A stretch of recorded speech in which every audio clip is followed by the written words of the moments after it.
दर्शकवृन्द नमस्कार। तपाईं news insight हेर्दै हुनुहुन्छ। म इलिशा रियाल। हरेक दिन हामी यो समयमा एउटा खास विषयको चिरफार गर्छौं। तपाईं हाम्रो सरोकारको विषय, बेतिथि र भ्रष्टाचार विरुद्धको खबरदारीलाई हामी प्राथमिकतामा राख्छौं। आज पनि हामी त्यस्तै एउटा विषय लिएर उपस्थित भएका छौं। दर्शकवृन्द, नेपालको राजधानी काठमाडौँ सहर मन्दिर नै मन्दिरको सहरले संसारभर परिचित छ।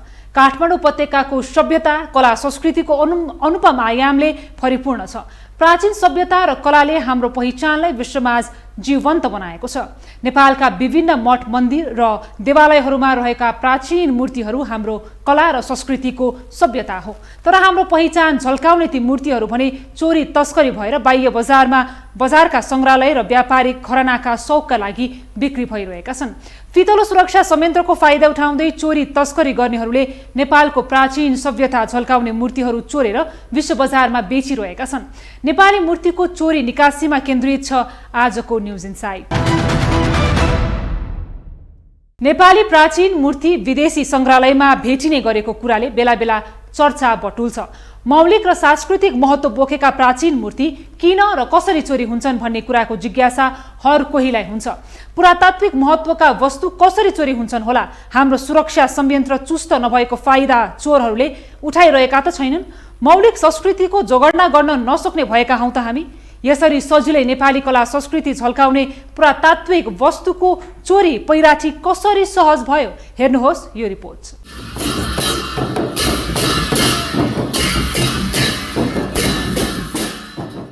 नेपाल मौलिक कला, संस्कृति र सम्पदाले भरिपूर्ण देश हो। यहाँ घुमफिर गर्नका लागि जो कोही लालायित हुन्छन्। खुला संग्रहालय जस्तो नेपाल कला र संस्कृतिमा अनुपम छ। नेपालीको पहिचान पनि यसैसँग जोडिएको छ। आन्तरिक मात्र होइन, बाह्य पर्यटकहरूको समेत आकर्षणको केन्द्रमा छ नेपाल। पर्यटन क्षेत्रले नेपालको अर्थतन्त्रमा समेत महत्त्वपूर्ण हिस्सा ओगट्ने गर्छ। नेपालमा प्रजातन्त्र स्थापना भए पश्चात अन्तर्राष्ट्रिय पर्यटकका लागि नेपालको ढोका खुल्ला गरियो। पर्यटन आगमनका लागि नेपालमा सहज वातावरण सृजना हुन थालेपछि भने घुमफिरका साथै विभिन्न अध्ययन अनुसन्धानका लागि विदेशी पर्यटक नेपाल भित्रिने क्रम बढ्न थाल्यो। मन्दिर नै मन्दिर र कलाकृतिले सजिएको नेपाल खुला संग्रहालय जस्तै विश्वमाझ चित्रित हुन पुग्यो।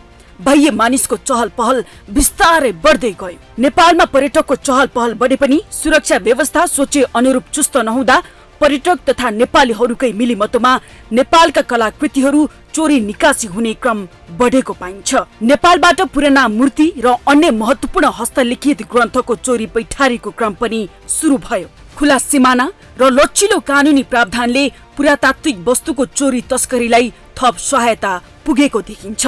राज्यका जिम्मेवार निकायसँग देशभर पुरातात्विक कला वस्तु कहाँ कति छन् भनेर कुनै यकिन तथ्याङ्क छैन, जसका कारण यस्ता वस्तुको चोरी पैठारी गर्ने व्यक्तिलाई सहजै कानुनी दायरामा ल्याउन सकिएको छैन। प्राचीन मूर्तिको तस्करी व्यक्तिगत र संस्थागत दुवै तरिकाले हुने गरेको तथ्याङ्कले देखाउँछ। विभिन्न मन्दिर र संग्रहालयका प्राचीन मूर्ति सधैँ तस्करी हुने जोखिममा छन्। विशिष्ट कलाले कुदिएका प्राचीन मूर्तिहरू विश्व बजारको नजरमा पर्ने हुँदा चोरी पैठारीको निशानामा पर्ने गरेका छन्। नेपालमा भएका विभिन्न कला, वास्तुकला, प्रविधि अनि त्यस्तो साथसाथै हाम्रो मूर्तिकला, विशिष्ट मूर्तिकला, चित्रकला होइन, मार्तिका कला वा चाहिँ तपाईँ मेटलका कलाहरू, त्यो कला विश्वको परिप्रेक्ष्यमा एकदम अनौठा किसिमका भए। अनि विभिन्न माध्यम अघि नै मैले भने ती वस्तुहरू एउटा सार्वजनिक महत्त्वका वस्तुहरूका रूपमा पनि बाहिर थिए भने केही निजी सङ्कलनका रूपमा पनि तिनीहरू अहिले पनि परम्परागत रूपले राखेको अवस्था छ। त्यसमा अब निजी सङ्कलकहरूले आफ्नो कुनै निहित स्वार्थको लागि पनि त्यस्ता वस्तुहरूलाई सेल गरेको अवस्था एकातिर देखिन्छ भने अर्को कुरो मैले अघि नै भने देशभरिकै हाम्रा त्यस्ता मोबाइल कल्चर प्रपर्टीको सुरक्षा, संरक्षण, इन्भेन्ट्री लगायतका काम गर्दा गर्दै पनि अनि ती वस्तुहरू अनधिकृत रूपले चाहिँ यहाँ नेपालबाट बाहिर गएको अवस्था चाहिँ देखिन्छ। पुरातात्विक सम्पदाहरूको संरक्षणका लागि पछिल्ला वर्षहरूमा सीसी क्यामेराको जडान गर्ने गरिएको छ। मूर्ति चोर्ने गिरोहहरूले प्रविधिलाई नै चुनौती दिँदै मिलिमतोमा समेत प्राचीन मूर्तिहरू चोर्न कुनै कसर बाँकी राखेका छैनन्। मानव बस्ती कम भएका र सुरक्षा व्यवस्था फितलो भएका ठाउँमा प्राचीन मूर्तिहरू चोरहरूको निशानामा पर्ने गरेका छन्। प्राचीन र हाम्रो सभ्यता बोकेका मूर्तिहरू नेपालबाट चोरी निकासी गरी विश्व बजारमा पुर्याइने गरेको तथ्याङ्क छ। कतिपय अवस्थामा त नेपालबाट प्राचीन देवी देवताका मूर्ति चोरी भएको कुरा विदेशी संग्रहालयमा पुगेपछि मात्र थाहा हुन्छ। मूर्ति चोरबाट विभिन्न च्यानल हुँदै संग्रहालयमा पुग्ने गर्छ। पुराना मूर्तिले कला कौशल र कालखण्ड दर्शाउने भएकाले चोरी तस्करी हुन पुग्छन्। कतिपय सुन र चाँदीले लेपन गरिएका मूर्तिको कलासँगै धातुको पनि मूल्य आउने हुनाले मूर्ति चोरको निशानामा पर्ने गर्छन्। यस्ता मूर्तिको चोरी तस्करी गर्ने व्यक्ति विशेष गरी संगठित गिरोह नै सक्रिय छन्। नेपालमा मूर्ति चोरीको अभिलेख राख्ने चेतना लैनसिंह वाङदेलको पुस्तक the stolen images of Nepal प्रकाशित भएपछि मात्र भएको हो। उक्त पुस्तक पहिलो पटक 2045 सालमा प्रकाशित भएको थियो। पुस्तकमा नेपालबाट हराएका करिब 300 वटा प्राचीन मूर्तिहरूलाई समावेश गरिएको छ। मूर्तिको इतिहास र त्यो मूर्ति कहिले हरायो भन्ने कुरा उक्त पुस्तकमा उल्लेख गरिएको छ। नेपालबाट 2030 देखि 2046 सालसम्म अधिक संख्यामा मूर्ति विदेश पैठारी भएको लैनसिंह वाङदेलको पुस्तक द स्टोलन इमेजेस अफ नेपालमा उल्लेख छ। उक्त समयमा देश राजनैतिक अस्थिरतासँग जुधिरहेको थियो, जसका कारण पुरातात्विक वस्तुप्रति राज्यको ध्यान राम्रोसँग पुग्न सकेन। राजनैतिक अस्थिरताको फाइदा उठाउँदै पुरातात्विक मूर्तिहरूको चोरी निकासी गर्न चोरहरूले अवसर पाए। प्राचीन स्मारक ऐन 2013 सालमै आएको थियो, तर कुनै पनि सरकारी निकायले त्यो समयमा हराएका मूर्तिको अभिलेख राखेनन्। पुरातत्व विभागसँग 2063 साल अघि हराएका मूर्तिहरूको अभिलेख छैन। हाल भने पुरातत्व विभाग हराएको मूर्तिहरू फिर्ता ल्याउन सक्रिय भएको बताउँछ। यसरी पुरातात्विक महत्त्व बोकेका मूर्तिहरू फिर्ता ल्याउनका लागि सम्बन्धित निकायबीच समन्वय हुनुपर्ने बताउँछन् पुरातत्व विभागका महानिर्देशक दामोदर गौतम। एउटाले मात्रै काम गर्न नसकिने अवस्था कि हामीलाई यसमा मल्टी सेक्टरको इन्भल्भमेन्ट, सपोर्ट, कोअर्डिनेसन चाहिन्छ। किनभने वैदेशिक नियोगको त्यत्तिका सपोर्ट चाहिन्छ, इन्टरपोलको चाहिन्छ होइन। वा हिजोको दिनमा जसले यी मूर्तिहरू वा पुरातात्विक महत्त्वका वस्तुहरू कलेक्सन गरे ती कलेक्टर ती इन्स्टिट्युसन जसले राखिरहेछन् उनीहरूले पनि चाहिँ फिर्काउन के अरे तत्पर भयो भने हामीले नेपाल सरकारले ती विषय या वस्तु या सामग्री फर्काइरहेको अवस्था छ र फर्काउने पनि छ। चोरी भइसकेका मूर्तिहरूको अभिलेख राख्ने र त्यसको खोजी गरी नेपाल ल्याउन सम्बन्धित निकायले पहल गर्नुपर्ने हुन्छ। नेपालका पुरातात्विक सम्पदाको अभिलेख चुस्त र पारदर्शी बनाउँदै आगामी दिनहरूमा यस्ता सम्पदाको विशेष संरक्षण गर्न सरकारी संयन्त्र मात्र होइन, आम नागरिक पनि सचेत हुनुपर्ने अवस्था छ। नेपालको कला संस्कृति विश्व बजारमा लिलामी हुनु हाम्रो कला संस्कृतिको अवमूल्यन मात्र होइन, हाम्रो पहिचानको पनि धज्जी उडाउनु हो। नेपालको कला संस्कृति विश्व बजारमा लिलामी भएको हामी ठुलो हेर्न बाध्य भएका छौं। चोरहरूले नेपालको सभ्यता झल्कने पुरातात्विक महत्त्व बोकेका मूर्तिहरू चोरेर विश्व बजारमा बेचिरहँदा कति मूर्ति चोरी भए, हामीसँग कति प्राचीन सभ्यता झल्कने मूर्तिहरू छन् भन्ने सामान्य अभिलेख समेत छैन। मूल्यमा तुलना नै हुन नसक्ने हाम्रा सम्पदाहरू विश्व बजारमा भेटिनुले हाम्रो सुरक्षा संवेदनशीलतालाई गिज्याइरहेको छ। थप प्रसङ्गसहित तपाईलाई न्युज इनसाइटमा पुनः जोड्नेछौँ। तपाईलाई न्युज इनसाइटमा पुनः जोड्छौँ। नेपालको पुरातात्विक सम्पदा मूर्तिहरू चोरी पैराची हुने गरेको विषयमा आजको न्युज इनसाइट केन्द्रित छ। पहिलेको तुलनामा पछिल्लो दशक यता मूर्ति चोरी पैराची घट्दो क्रममा रहेको पुरातत्व विभागको तथ्याङ्कले देखाउँछ। विक्रमसम्म 2042 साल यता हराएका तथा चोरी भएका मूर्ति फिर्ता आउन थालेका छन्। चोरी निकासी भएर बेचिएका मूर्तिहरू फिर्ता ल्याउन नेपालका सरकारी संयन्त्र सक्रिय छ। चोरी भएका र हराएका कति मूर्ति फिर्ता आए, के हराएका भनिएका मूर्तिहरूको खोजी जारी नै छ? हेर्नुहोस् यो रिपोर्टमा। नेपाल विभिन्न मठ मन्दिर र गुम्बाबाट हराएका प्राचीन मूर्तिहरू फिर्ता आउने क्रम जारी छ। ती मूर्ति संग्रहालय वा निजी संकलनबाट फिर्ता ल्याइएको हो। लिलामी तथा अनेकन माध्यमबाट किनिएको हुनाले त्यो मूर्ति कसले चोरेको थियो र कसरी त्यहाँ पुग्यो भनेर ठम्म्याउन त्यति सजिलो छैन। चोरबाट थुप्रै च्यानल हुँदै संग्रहालयसम्म पुगेका हुन्छन् ती प्राचीन मूर्तिहरू। त्यसैले दशकौं अघि भएका तस्करीको दोषी पहिचान हुन निकै कठिन छ। हालसम्म कति मूर्ति हराए र कति फेला परे त विभागको अभिलेखले यस्तो दर्शाउँछ। विक्रमसम्म 2063 55 थान 1 थान भेटिएको, विक्रमसम्म 2064 20 थान, विक्रमसम्म 2065 1 थान, विक्रम सम्वत 2066 6 थान 1 थान भेटिएको। विक्रम सम्वत 2067 1 थान। विक्रम सम्वत 2068 11 थान। विक्रम सम्वत 2071 2 थान। विक्रम सम्वत 2072 6 थान। विक्रम सम्वत 2073 2 थान। विक्रम सम्वत 2074 34 थान। विक्रम सम्वत 2075 30 थान। विक्रम सम्वत 2076 27 थान। विक्रम सम्वत 2077 8 थान। विक्रम सम्वत 2078 10 थान 1 थान भेटिएको। विक्रम सम्वत 2079 हालसम्म 26 थान। पुरातत्व विभागले 2062 सालपछि राखेको तथ्याङ्क अनुसार 17 वर्षमा 240 मूर्ति चोरी भएका तथा हराएका छन्।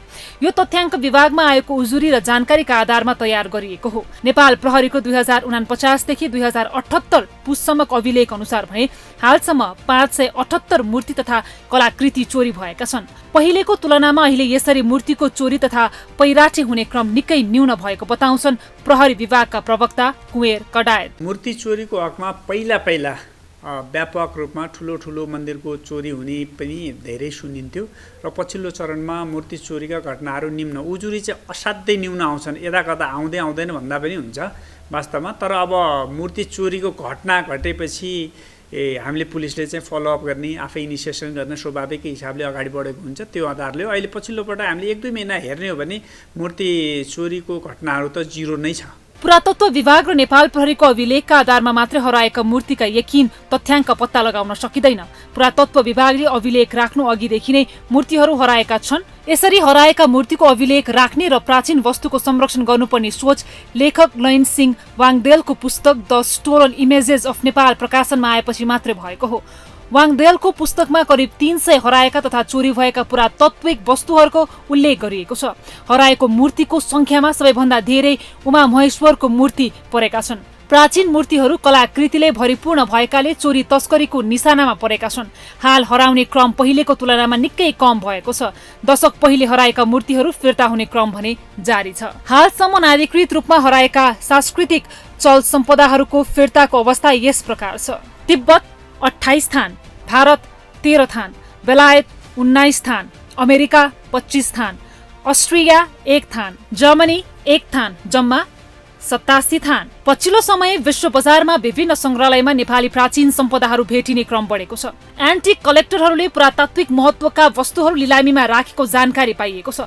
सबैभन्दा बढी संयुक्त राज्य अमेरिका, त्यसपछि फ्रान्स, बेलायत, अस्ट्रेलिया, जर्मनी र स्विजरल्यान्डमा प्राचीन मूर्तिहरू लिलामी तथा संग्रहालयमा प्रदर्शनीको लागि राखेको भेटिएको छ। नेपाली सम्पदाहरूको धेरै ठूलो हिस्सा सन् 60, 70, 80 र 90 को दशकमा विदेशी संग्रहालय, ग्यालरी तथा एन्टी कलेक्टरहरू कहाँ पुगिसकेको विभागको तथ्याङ्कले देखाउँछ।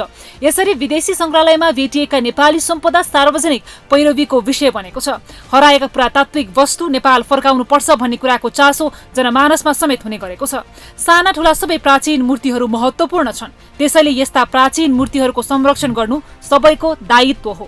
आम जनमानसदेखि सरकार सबैले आफ्नो भूमिका सक्रिय रूपमा निभाए यसरी प्राचीन मूर्ति हराउने क्रम पक्कै रोकिनेछ। हाम्रो यहाँ भएको स्थानीय निकायदेखि प्रहरीदेखि लिएर अब हाम्रो अहिलेको हिसाबमा जुन पुरातत्व विभाग छ, पुरातत्व विभागले आफ्नो दायित्व अपनत्व गरेर र त्यो सँगसँगै हाम्रो अन्तर्राष्ट्रिय जगतमा हैन विभिन्न निकायहरूमा त्यहाँ पनि यो उहाँहरूको सांस्कृतिक मन्त्रालय विभिन्न विभागहरूसँग उहाँहरूसँग पनि कोअर्डिनेट गरेर चाहिँ हाम्रा यस्ता मूर्तिहरू चोरिएको छ अथवा हाम्रो यस्तो भएको छ भन्ने कुरा एउटा भयो। र अर्को चाहिँ प्रहरीको माध्यमबाट पनि प्रहरीको पनि अन्तर्राष्ट्रिय सञ्जाल छ, इन्टरपोल लगायतका सङ्गठनहरू छन्।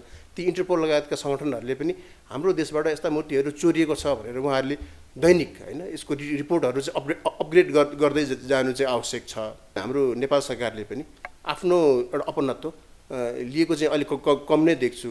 जस्तै एउटा नेपाल प्रहरीले पनि आफ्नो विभिन्न निकायहरू छन्, उहाँहरूको ट्राफिक लगायतका एउटा छुट्टै विभागहरू छ। त्यस्तै यो जुन हाम्रो मूर्तिहरूलाई लिएर त्यो सम्पदाको जगेर्ना गर्नको लागि छुट्टै एउटा चाहिँ सम्पदा प्रहरी पनि आवश्यकता छ जस्तो लाग्छ हैन। यी निकायहरूलाई पनि गठन गर्दै गरेर अन्तर्राष्ट्रिय जगतमा विभिन्न निकायहरूसँग चाहिँ समन्वय र सहकार्य गर्न जरुरी नै देख्छु म चाहिँ। आफ्ना कला र सांस्कृतिक चल सम्पदाको ज्ञान सबैमा हुनुपर्छ। प्राचीन वस्तु भनेका हाम्रा पहिचान हुन्, यिनको संरक्षण गर्नु हाम्रो कर्तव्य हो भन्ने हेक्का सबैमा हुनु जरुरी छ। देशको प्राचीन सम्पदा हराएमा अथवा अन्य देशका संग्रहालयमा भेटिएमा सम्बन्धित निकायलाई जानकारी गराउनु हाम्रो दायित्व हो। हाम्रो सानो सक्रियताले प्राचीन सांस्कृतिक चल सम्पदा स्वदेश फिर्ता आउन सक्छ। त्यसैले हाम्रो वरिपरि भएका मठ मन्दिर र ती भित्र सजिएका विभिन्न देवी देवताका मूर्तिहरूको संरक्षणमा हामी सबै चनाखो हुन जरुरी छ। विदेशीले बुझेको महत्त्व हामीले पनि बुझ्नुपर्छ। कुन मूर्ति कुन कलामा बनेका हुन्, कसको महत्त्व कति छ, कसरी संरक्षण गर्न सकिन्छ, हराएको खण्डमा कसरी फिर्ता ल्याउन सकिन्छ भनेर सबै जागरुक हुनुपर्छ। नेपालबाट चोरी भएका र हराएका मूर्तिहरू फिर्ता हुने क्रम बढ्नु र चोरीका घटनामा कमी आउनुले हाम्रो सम्पदा संरक्षणमा सम्बन्धित निकायले तादुरुकता देखाउन खोजेको देखिन्छ, तर त्यो पूर्ण हुन सकेको छैन। सरकारी संयन्त्र बलियो भएको भन्दा पनि सम्पदा संरक्षणमा केही हदसम्म आधुनिक प्रविधिले समेत काम गरिरहेको देखिन्छ, तर पनि चोरी पैराठी रोकिएको भने छैन। थप प्रसङ्गसहित तपाईलाई न्युज इनसाइटमा पुनः जोड्नेछौँ। तपाईलाई न्युज इनसाइटमा पुनः जोड्छौँ। हामी तपाईलाई नेपालको मौलिक संस्कृति झल्कने पुरातात्विक सम्पदाका मूर्तिहरू चोरी पैराठी हुने गरेको विषयलाई देखाइरहेका छौँ। प्राचीन मूर्तिहरू कलाको स्वरूप मात्र होइनन्, नेपाली इतिहास, सभ्यता, धर्म र संस्कारको पहिचान समेत हुन्। इतिहास बोकेका यस्ता मूर्ति चोरी पैराठी भएर विश्व बजारमा पुग्ने क्रम अझै पनि जारी छ। किन र कसरी चोरी हुन्छन् त यस्ता पुरातात्विक मूर्ति? हेर्नुहोस् यो रिपोर्टमा। नेपालका प्राचीन सम्पदाको रूपमा रहेका असंख्य मूर्तिहरू चोरी तस्करी भएका छन्। पुरातात्विक विभाग र नेपाल प्रहरीको अभिलेखलाई मात्रै आधार मानेर यति मूर्ति चोरी भए भनेर यकिन गर्न सकिने अवस्था छैन। पुरातात्विक महत्त्व बोकेका मूर्ति कति छन् भन्ने अभिलेख नै छैन। विभागमा जे जति उजुरी परेका छन् त्यसैलाई आधार मानेर हेर्ने हो भने करिब 239 स्थान देवी देवताका मूर्ति नेपालबाट चोरी भइसकेका छन्। हराएका यी मूर्ति फिर्ता हुने क्रम जारी छ। यसरी हाम्रा मठ मन्दिरमा पाइने प्राचीन मूर्ति किन हराउँछन्? सुरक्षा संयन्त्र चुस्त हुन नसकेर हो वा लापरवाहीले? विश्व बजारले हाम्रा मूर्तिको प्राचीन महत्त्व थाहा पाउँदा हामी भने किन त्यसको महत्त्व बुझ्न सकिरहेका छैनौं? मूर्ति चोरी हुने विषयमा प्रहरी प्रवक्ता कुबेर कडायत यस्तो भन्छन्। सरस्वतीका, देवीका, बुद्धका एन्टिक मूर्तिहरू, उमा महेश्वर लगायतका जुन अलिकति बाहिरलाई पनि नयाँ प्रकारको भनौँ न, हाम्रो चाहिँ जुन पहिलाका मूर्तिहरूको चाहिँ विभिन्न रूपहरू, देवीका चाहिँ थुप्रै रूपका चाहिँ विशेष गरी देवीका मूर्तिहरू चाहिँ बाहिर गएको चाहिँ अवस्था चाहिँ हो। पुराना एन्टिक मूर्तिहरूलाई चाहिँ चोर्ने र त्यसलाई थलबाट अथवा एयरलाइन्सबाट विदेशमा चाहिँ लिने बीचमा चाहिँ अहिले चाहिँ यो चाहिँ एकदम न्यून छ। पहिला चाहिँ त्यो किसिमको बढी देखिन्थ्यो र विदेशमा बढी, खासै यो चाहिँ प्रलोभन भनेको चाहिँ पैसाकै प्रलोभन हो र यसमा नेपालका मात्रै होइन विदेशीसँग योसँग रिलेटेड विदेशी गिरोहको पनि पहिलाको चाहिँ सञ्जालमा चाहिँ संलग्नता देखिन्छ। नेपालको कला र संस्कृति विश्व मानचित्रमा अतुलनीय छ। लिच्छवी, मल्लकालीन, शाहवंशीय र राणाकालीन समयमा कुदिएका प्राचीन मूर्तिहरू सयौं वर्ष पुराना मात्र होइनन्, यिनका कला पनि त्यति नै अद्भुत छन्। यही अद्भुत कला र इतिहास बोकेकै कारण यी मूर्तिको मूल्य विश्व बजारमा उच्च छ। नेपाली मठ मन्दिरमा संरक्षण गर्न नसकिएका यस्ता मूर्ति विश्व बजारका विभिन्न संग्रहालयमा भेटिनुले हाम्रो कला संस्कृति कति जोखिममा छन् भन्ने प्रश्न हुन्छ।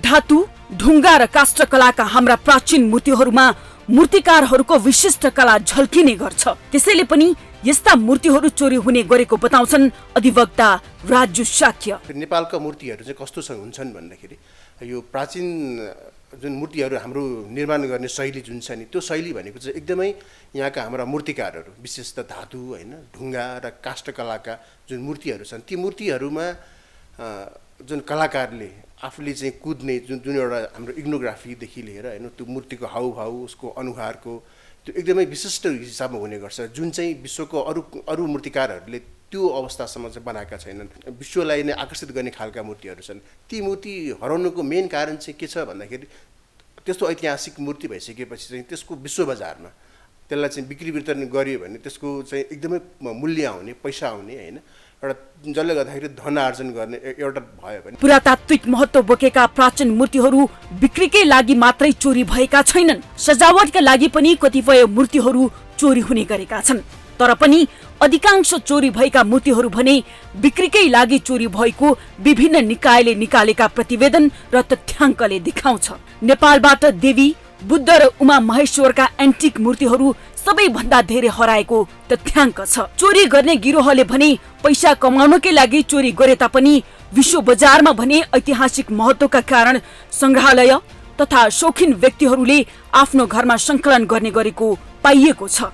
कतिपय मूर्ति विभिन्न सञ्जालबाट लिलामी हुँदै संग्रहालयसम्म पुग्छन् त कतिपय मूर्ति व्यक्तिको घरमा समेत पुग्ने गर्छन्। संग्रहालयमा पुगेका मूर्ति फिर्ता ल्याउन सहज भए तापनि व्यक्तिको घरमा पुगेका एन्टिक मूर्तिहरू भने फिर्ता ल्याउन सहज नभएको बताउँछन् प्रहरी विभागका प्रवक्ता कुबेर कटायत। कतिपय देशमा त्यहाँको सङ्ग्रहालयमा राखेको हुन्छ, गभर्मेन्ट एजेन्सीले भेट्टाएर राखेको हुन्छ, त्यो अलिकति सहज हुँदो रहेछ। व्यक्तिगत इनिसिएसनमा व्यक्तिगतले चाहिँ विदेशमा कतिपय ठाउँमा व्यक्तिले आफ्नै सङ्ग्रहालय जस्तो राख्ने, आफ्नै हाउसमा राख्ने हुन्छ, त्यो चाहिँ अलिकति गाह्रो प्रोसेस छ। हामीले सबै फोटोहरूदेखि लिएर यहाँ यो मन्दिर कुन मन्दिरको चोरी भएको सबै चिज डिटेल पठाएपछि त्यहाँको चाहिँ अथोरिटीले चाहिँ त्यसलाई फेरि चेक जाँच गर्छ। सबै उनीहरूको रेकर्ड हुन्छ, घरको सबै रेकर्ड राखेपछि उसलाई फेरि राख्ने। कतिपय ठाउँमा त्यो सम्बन्धित सरकारले किनेको व्यक्तिलाई चाहिँ अलिकति पैसा दिनुपर्ने, राहत दिनुपर्ने परिस्थिति पनि पहिला चाहिँ भएको थियो भन्ने कुरो बुझिएको छ। त्यसैले त्यति सहज चाहिँ हामीले सोचे सहज चाहिँ छैन, तर प्रोसेसली जाँदा कतिपय चाहिँ आउन चाहिँ आइरहेको अवस्था चाहिँ हो। पुरातात्विक महत्त्व बोकेका मूर्तिहरू विश्व बजारमा लिलामी हुनुले हाम्रो सुरक्षा निकाय फितलो हुनु र राज्यले ती सम्पदा फिर्ता ल्याउन प्रभावकारी भूमिका खेल्न नसकेको संकेत गर्छ। सम्पन्न र विकसित मानिएका देशका नागरिकका हरेक अभिलेख सरकारसँग हुन्छ, तर हाम्रो कला र संस्कृति झल्कने अमूल्य मानिएका सम्पदा चोरी निकासी भएर विश्व बजारमा लिलामी हुँदा समेत थाहा नपाउने निकम्मा सुरक्षा संयन्त्रका कारण यस्ता सम्पदाहरूको चोरी निकासी रोकिने अवस्था छैन। पुरातात्विक महत्त्व बोकेका वस्तु के कति छन्, कति हराए भनेर एकिन तथ्याङ्क कुनै निकायसँग छैन। मठ मन्दिरको देश भनेर परिचित छ नेपाल, तर तिनै मन्दिरमा भएका प्राचीन मूर्तिहरू भने सुरक्षित छैनन्। सुरक्षाका लागि सबै क्षेत्रमा प्रहरीको पहुँच नपुग्न सक्छ। देश संघीय संरचनामा गएपछि भने स्थानीय, प्रदेश र केन्द्र सरकारले त्यस्ता सम्पदाहरूको संरक्षणमा विशेष पहल गर्न आवश्यक छ। दर्शकवृन्द, नेपालको मौलिक सभ्यता, कला, संस्कृति झल्कने पुरातात्विक महत्त्वका मूर्तिहरू सुरक्षा संयन्त्र चुस्त नहुँदा मात्र होइन, सम्बन्धित निकायले चासो नदिँदा समेत चोरी हुने तथा हराउने गरेका छन्। हाम्रो गौरव मानिएका हाम्रा सम्पदा विश्वका बजारहरूमा खरिद बिक्री हुनु, त्यहाँका सङ्ग्रहालय र व्यापारी घरानाका शौकिनहरूको सजावटमा भेट हुनुले हाम्रो सुरक्षा संयन्त्रको र सम्बन्धित निकायको निकम्मा प्रष्ट हुन्छ। नेपालका हरेक सम्पदाहरूको संरक्षणमा सरकारको ध्यान पुग्न आवश्यक छ। सत्ता लिप्साको भागबण्डामा नेतृत्व तल्लीन हुँदा नेपालका कला संस्कृतिमा आँखा लगाउनेहरूले फाइदा उठाउने मौका पाउँछन्। चोरी भइसकेको मूर्तिहरू फिर्ता ल्याउन पहल त गर्नै पर्छ। थप मूर्ति र सम्पदाहरू चोरी हुन नदिन सुरक्षा प्रत्याभूति दिन आवश्यक छ। त्यसमा सुरक्षा निकायको सक्रियता आवश्यक छ। हाम्रा मौलिक कला संस्कृतिको जोगर्ना गर्ने दायित्व तपाईँ हाम्रो पनि हो। न्युज इनसाइट आजलाई यति नै। हामी तपाईँलाई न्युजसँग जोडिरहनेछौँ। नमस्ते।